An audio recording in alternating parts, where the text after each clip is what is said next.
semuanya.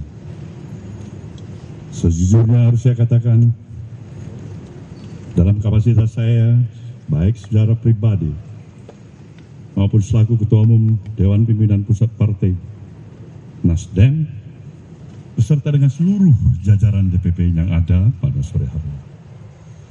Dan tentu juga tidak terlepaskan dari seluruh Selagorde, baik Dewan Pimpinan Wilayah, Dewan Pimpinan Daerah, sampai DPRD Partai Nasdem seluruh Indonesia. Kami dalam suasana penuh keprihatinan, kesedihan yang sukar untuk kami tutupi. Kami berupaya untuk menutupi ini. Kami berupaya untuk kami tetap tegar, bisa tersenyum dengan teman-teman semuanya. Kami upayakan itu. Tapi kalau teman-teman bisa memahami sesungguhnya apa yang ada dalam nurani diri pribadi saya, ada kesedihan, keperihan hati, tidak seperti biasanya. Saya memahami kasus seperti ini bukan yang pertama kali dihadapi oleh partai ini, tapi untuk hal yang terjadi kali ini kepada Sekretaris Jenderal DPP Partai Nasdem, saudara kami Joni Plate, saya harus katakan sekali lagi, kami berduka untuk ini. Saudaraku semuanya, ditetapkannya saudara Joni Plate sebagai tersangka itulah merupakan bahagian dari proses hukum yang harus dilaluinya. Apa sikap Nasdem? Jelas tidak pernah berbeda. Dari komitmen awal partai ini didirikan, kami ingin tetap berada di garda terdepan, ingin menegakkan prinsip-prinsip hukum yang berkeadilan untuk terus dari waktu ke waktu kita dukung, kita berikan penghormatan sebagaimana mestinya kita sebagai warga negara yang baik. Apalagi peran daripada institusi partai politik yang berulang kali saya katakan, partai politik harus berada pada garda yang paling terdepan untuk memberikan kontribusinya dalam proses pendidikan politik yang berarti dan mengedepankan profesionalisme dan moralitas. Ini jelas. Jadi proses hukum ini harus kita hormati. Kami tetap menghormati ini. Tetapi sukar untuk mengusik apa yang terjadi di dalam perasaan emosi diri saya. Semoga saja godaan-godaan yang menyatakan pada saya ini tidak terlepas daripada intervensi politik, tidak benar. Ini tidak terlepas daripada intervensi kekuasaan, juga tidak benar. Ini godaan pada diri saya dan saya sudah katakan tidak benar itu. Kalau benar, mungkin hukum alam nanti yang akan dihadapkan kepada itu.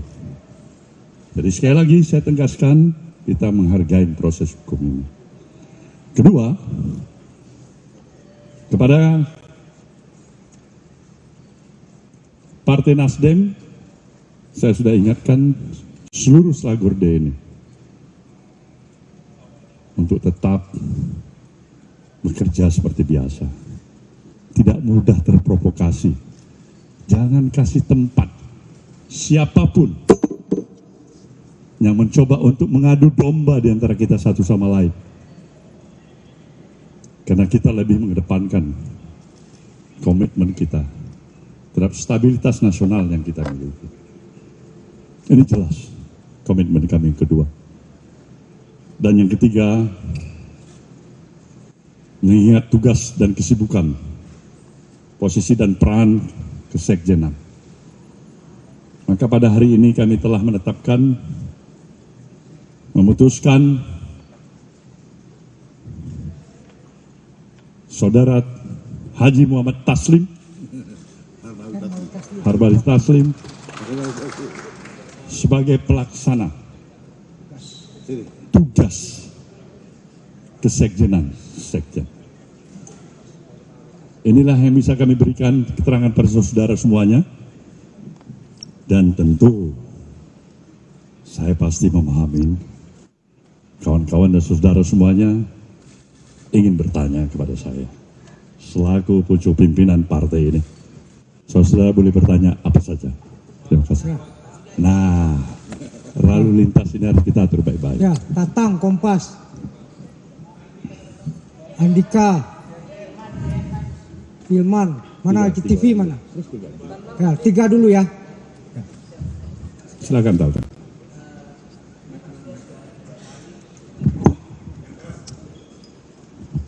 Siap. Mohon izin Pak Surya dan jajaran elit Partai Nasdem.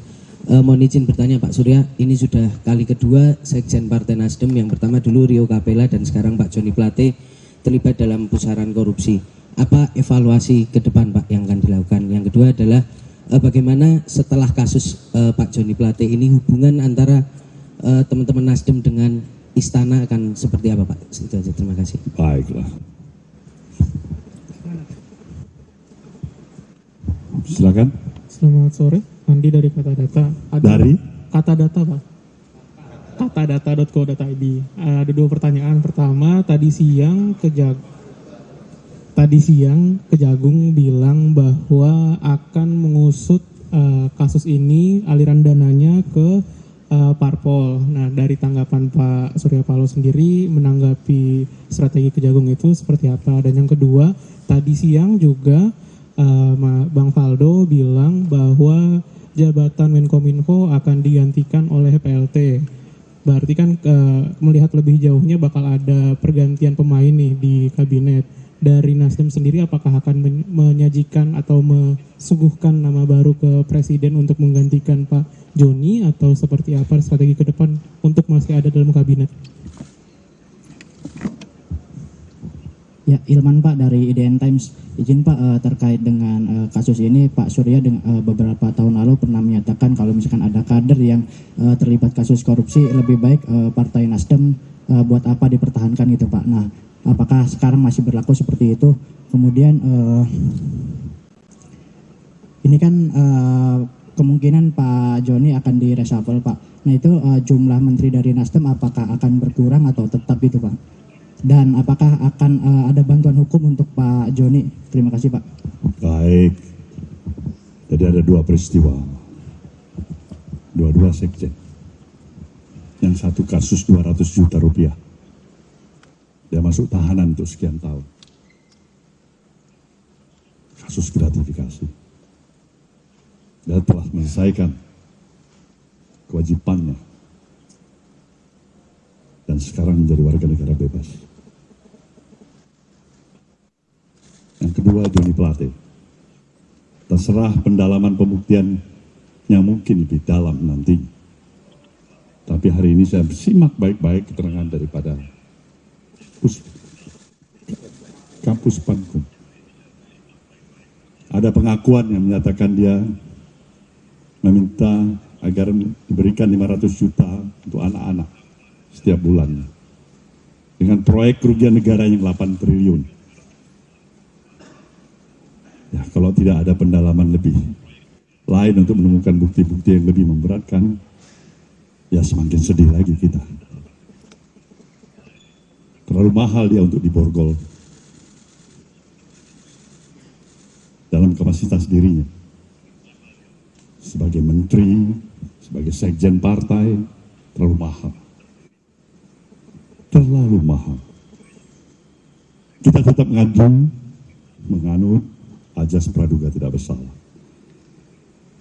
Tidak ada di antara kita yang memastikan diri kita ini terlepas dari kesalahan, kesilapan, kebodohan, bahkan dosa. Itulah arti kehadiran kita sebagai manusia biasa. Kita berupaya yang sebaik-baiknya, sekaligus menjawab pertanyaan teman-teman kedua dan ketiga tadi. Bahwasanya kita tidak mampu untuk menjamin pasti akan tidak lagi terulang. Tapi niat baik kita juga tidak pernah